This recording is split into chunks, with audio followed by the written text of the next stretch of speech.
Welcome to this online training on developing a cross-border cooperation project. As you know, there are 7 key steps to preparing a good quality project. Let's now take a look at step number 4, the strategy analysis. When you've analyzed the joint problem, the roles of the stakeholders, and built an overview of the potential objectives, it is now time to determine what you and your partners can achieve within the framework of a cross-border cooperation project. You will need to decide whether you will tackle all identified objectives from the objective tree developed in the previous video, or only a few. Remember in this process not to be overambitious. Not all will be solved in cross-border cooperation, even less by only one project. Set a realistic strategy with achievable objectives. As you apply to a cross-border cooperation program, you will need to prioritize objectives that cannot be reached by acting only at national, regional, or local level, but really need this cross-border cooperation. You will have to check not only the program priorities, but also its indicators to see which objectives fit best the program strategy. You will, of course, need to consider your and your partner's fields of competence, where you can be most effective. You will also need to assess what can realistically be afforded within the budget financial limitations imposed by the program. And lastly, remember that you're most likely not the only one who's trying to solve this problem. Make sure that you can demonstrate that your planned strategy complements previous, current, or planned actions in this field and does not duplicate them. Try to identify the strategy that is most likely to produce long-lasting results that can be replicated or transferred to others more widely, so as to maximize the project's overall long-term impact. Let's now see how our project partners, Anna, Boris, and Carla, identify their strategy. Okay, so which of these objectives will we be able to tackle in our project? I think we should be able to address the issue with the nutrient runoff. This is a central issue of the whole objective tree.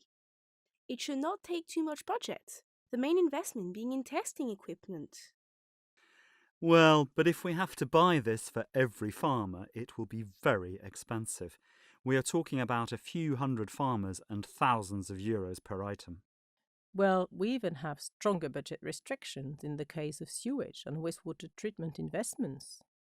These are valid points, of course, but remember that strategy analysis is not about selecting what to do and what not on the basis of budget restrictions only.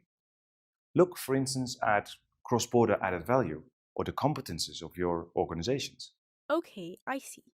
In that respect, the sewage and wastewater issue may be even less suitable.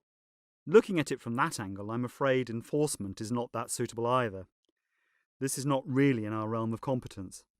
Besides, there is already another initiative in this area by the Ministry of Environment, at least on our side of the border. Also, this is something that national authorities should deal with themselves. They can do it without cross-border cooperation. So what do? We can't only do awareness raising, surely. It is often easiest to start at the bottom of the objective tree and go upwards. At one point, you will find that you're leaving the part which is sufficiently under your control. Okay, I suppose we can do some kind of pilot or so and work with some farmers. What about the shore vegetation? Can we target that? Probably we can.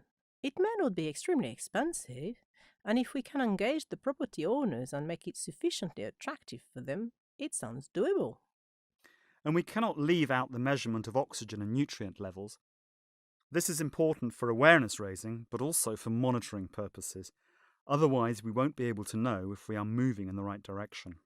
And we should, of course, exchange the data and agree to do this regularly, even after the project ends.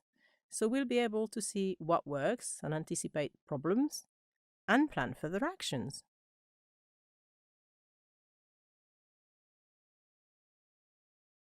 Now that our partners have identified their overall project strategy, they need to define more precisely their project intervention logic.